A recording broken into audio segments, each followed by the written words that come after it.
Exxon's facing a new wave of lawsuits, this time from shareholders who are losing money because the company covered up the dangers of climate change for decades.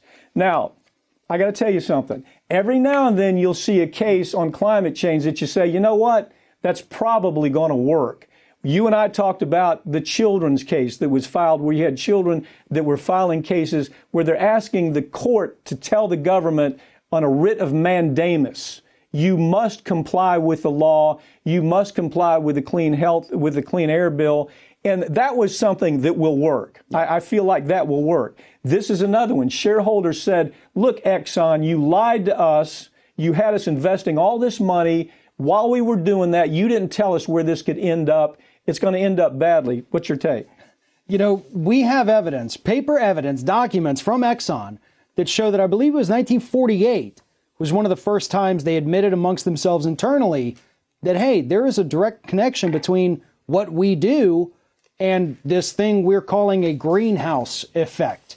Okay, fast forward to the 70s, they 100% knew about it. Their documents were all over on it. And this was before the public had any idea what global warming or greenhouse effect was. Exxon is known for probably 80 years at least that climate change was real, that what they were doing was making it worse. So for 80 years, they've been lying and withholding this information from their shareholders. And taking shareholder money. Right. And saying, we're going to prove that this is not true, there's not enough science.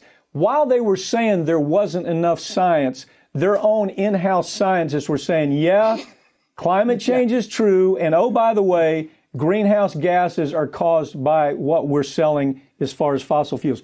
They had, I think, the number I think was like 180 reports. Maybe you remember that exactly, but it's around 180 reports that came in from in-house, okay, that all concluded at least part of what we're talking about here. The only ones they shared with the public, with their shareholders, were about 15.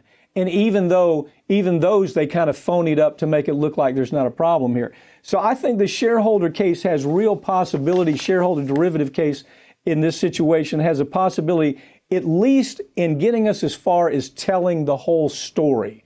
This won't simply go away. Documents are going to continue coming in. We're going to see that Tillerson, you know, Rex Tillerson, this guy that everybody, oh my God, he's such an important part of government. If Trump gets rid of Tillerson, it's going to be total disaster. Tillerson was behind all this. Yeah. Tillerson was the voice going all over the world saying all this stuff about greenhouse gas and climate change is a bunch of bunk. It's all phonied up by activists. Doesn't mean anything. Now we're going to see what Rex Tillerson knew when he was out there saying that.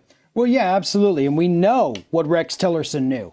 We know the documents he was sitting on. We know what he was covering up. We know which front groups he was funding and giving money to say that climate change isn't real. There is no question whatsoever about what Exxon did here, and the shareholders know it now. They finally have had their eyes open. It's just a little disappointing that the only time we can hold them accountable for climate change cases like this. is because rich people lost a little money. Well, but think about this. Here you don't have to show causation. Right. You don't have to show, well, the science is in dispute here, it's in agreement here. You have to, as a jury, decide. First of all, the shareholder derivative case is going to be in front of a judge.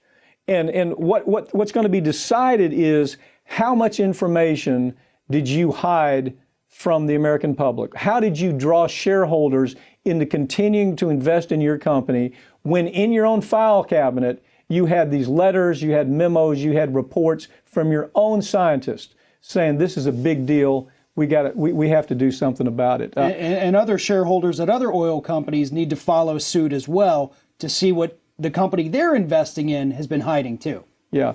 Farron, thanks for joining me. We'll pick up some more news on this story, I'm sure, time and time again.